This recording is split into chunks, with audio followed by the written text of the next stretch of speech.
All right, welcome back to the channel, guys. Thank you so much for taking time out of your day to check the videos out. I really do appreciate the support. We have more PlayStation news and info to go over and discuss in this video. Some really interesting topics. And before we dive into them, do me a big favor, be sure to hit that like button to help this video out. If you do end up enjoying it or finding it informative, really helps the videos out more than you know. And if you are new here to the channel, be sure to hit that subscribe button as well. The first topic I want to discuss with you guys is what I believe to be Sony's immediate response to the announcement yesterday that Microsoft is planning to acquire Activision Blizzard. I'm sure everybody is well aware of this news, and we know that this is a massive announcement, one that's going to shake up the industry and pretty much dominate headlines. And it's one of these announcements that's so big, there's really nothing else, at least that I can think of off the top of my head, that rivals it. But something that a lot of people were wondering yesterday is, what is Sony planning to do next? What will Sony do in response to this news? I mean, there's no denying that when we see the headline, Microsoft acquiring Activision Blizzard, for a lot of people, their first thought is, uh-oh, that's bad news for Sony. What's Sony going to do? And I think that's understandable. It is a huge move, but I think Sony did today the best thing that they could have done. And I think it really was the perfect immediate response. And I want to emphasize the word immediate. They dropped the story trailer for Horizon Forbidden West. Now, this is a 3-minute long trailer, and it just shows a lot more about the game, specifically regarding the story of the game, obviously. And it just shows how awesome it's going to be. And when you look at Horizon Forbidden West, it's a big game. Going to be one of the biggest games that drops this year, and we're less than a month out from it dropping. And from where I'm sitting, it looks like it's going to be a masterpiece. I think Sony knows this. I think anybody who's excited for the game knows this. So out of all the things that Sony could have done today, you know, the day after Microsoft announces a massive acquisition like that, this is what they choose to do, and I think it's perfect. Sony really is letting the games do the talking. Now, I know that there are going to be some PlayStation fans who think, well, that's not good enough. Sony needs to do more. Well, we're going to talk about that in just a minute. But before we move on to the next topic, I just want to say I highly recommend, if you have any interest in Horizon Forbidden West at all, you should check this trailer out. It's an awesome trailer, and I think Sony picked the perfect time to drop it, right? Because, look, realistically speaking, there's only so much Sony could do as a response to what Microsoft just announced.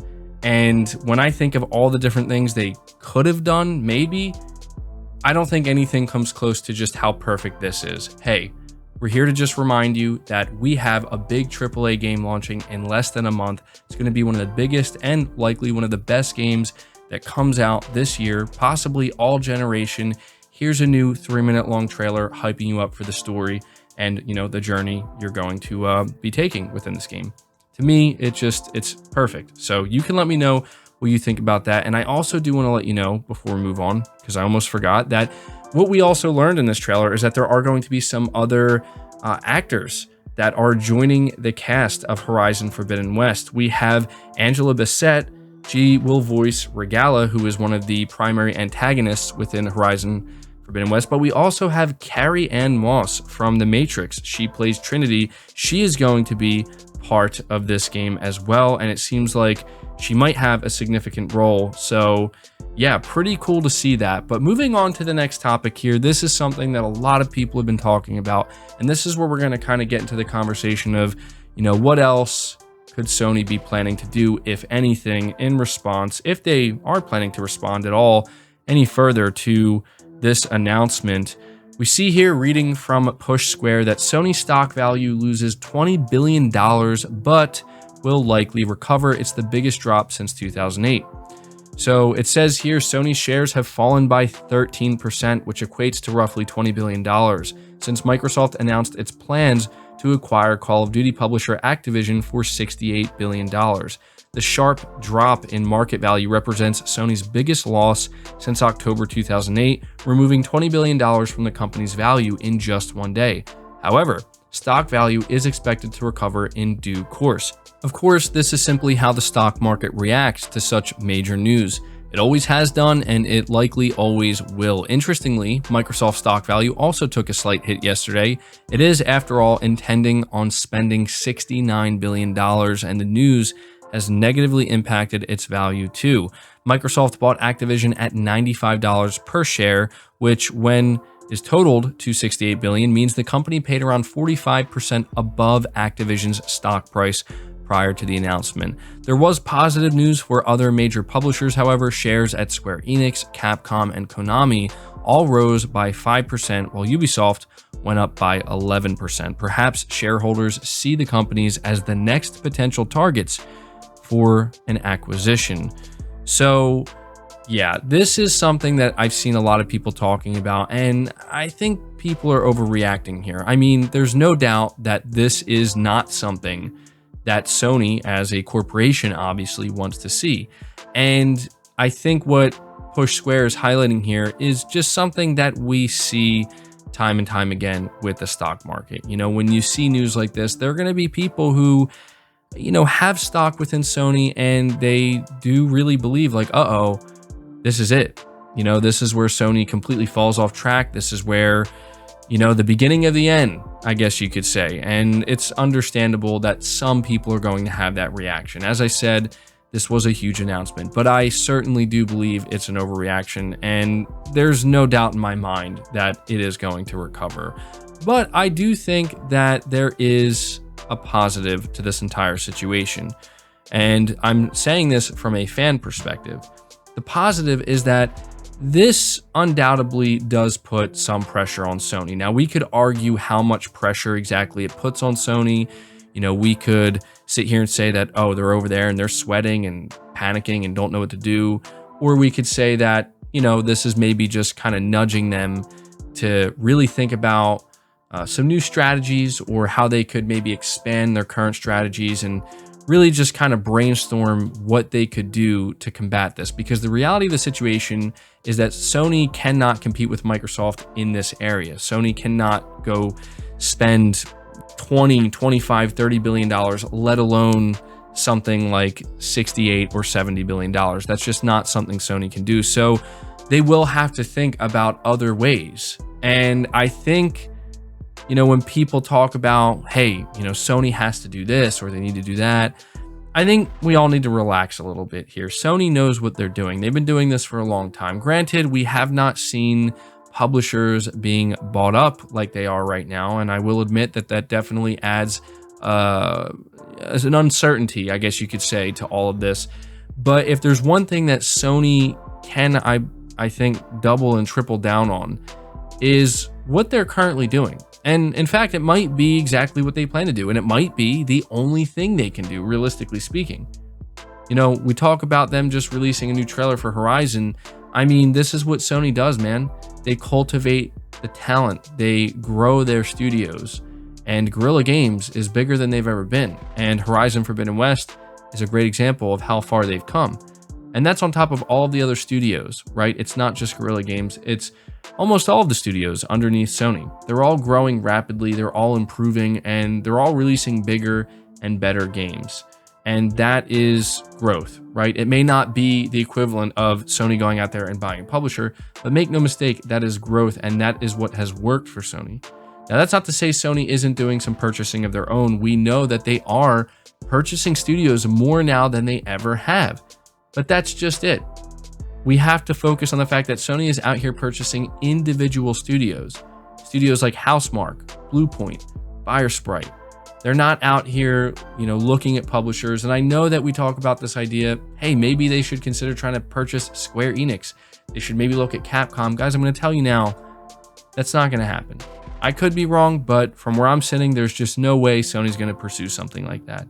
But I do understand where the fear comes in, where, you know, even for PlayStation fans, you don't want to continue to see these publishers bought up, because the more publishers that are bought up, not by Sony, then the more games that are likely going to be stripped away from the PlayStation platform. That's not only bad for Sony, that's obviously bad for us as well, people who like playing on PlayStation. So there's no doubt that Sony will have to do something, but I think it's more likely they're going to continue to strategically acquire teams that will fit nicely within the PlayStation Studios family, teams that have a lot of potential for not just a little bit of growth, but a lot of growth over a long period of time, right? We look at Housemarque, we look at Bluepoint. For all we know, in the future, these teams could be just as big, you know, just as prominent as studios like Sucker Punch, Naughty Dog, Santa Monica, Guerrilla. We could very well see that. So while this isn't good news, it does, you know, make me a little bit eager, I guess you could say, as a fan to see what exactly Sony plans to do next. Because I know in the immediate future, we have games coming. You know, I'm looking forward to SIFU. We got Horizon, GT7. You know, they had to talk about PlayStation VR 2, but, and we also have God of War Ragnarok, of course, and Forspoken.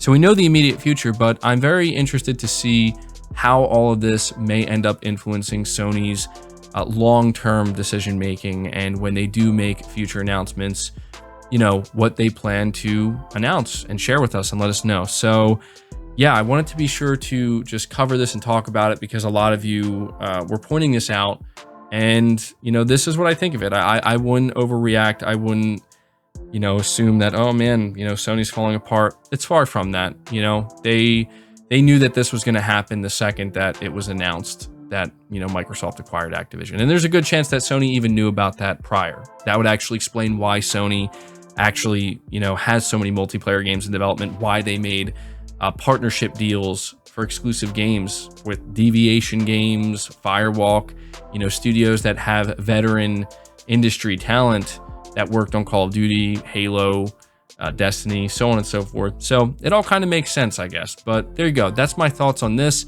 We are going to move on to the final topics here. First off, I just want to let you know that SIFU, their official Twitter account, they said, excited to share the definitive SIFU game key arts for our standard and deluxe digital editions at launch. Our pre-order offer is still available for a couple of weeks. Now, it's not the biggest news, but I do want to let you guys know that one of the perks you do get here is 48-hour early access when you buy the deluxe edition. And I think for a lot of people who are looking forward to this game, like myself, you're absolutely going to want to buy the digital deluxe edition so that way you can get that 48-hour access. But I also think that the key art looks really cool as well. So just wanted to share that with you guys. And the final topic has to do with Spider-Man Miles Morales being one of 2021's best-selling games in the US. The NPD Group has reported that Marvel's Spider-Man Miles Morales was one of 2021's top 10 best-selling games in the US, considering Miles Morales is a standalone expansion rather than a full-fledged game. This is quite an achievement for Insomniac Games and Sony Interactive Entertainment. Miles Morales beat the likes of Mario Kart 8 and Resident Evil Village to claim the 6th spot in the chart. Spider-Man Miles Morales seems to be a game of choice that players pick up when purchasing a PlayStation 5. Although it is available on the PS4, most of its sales have come from the next-gen console, where it has consistently ranked in the top charts month after month. It's no surprise that Miles Morales was one of the best-selling games in the US for 2021. So just wanted to let you guys know about that. Spider-Man Miles Morales has proven to be just a massive seller for Sony, specifically on the PS5. I've said it before and I'll say it again. It's very interesting to me that people seemingly are willing to wait until they get their hands on a PS5 before they purchase Miles Morales and play it, even though it's available on the PS4. You have to wonder if we're going to see similar results with upcoming games like Horizon Forbidden West and God of War Ragnarok, and even GT7. So we'll see. But that's going to do it for this video, guys. I hope you did enjoy it. I hope you did find it informative. Again, leave it a like if you did. Subscribe if you're new. Hit the bell notification icon, and feel free to share this video out on top of all that. But until next time, guys, take care.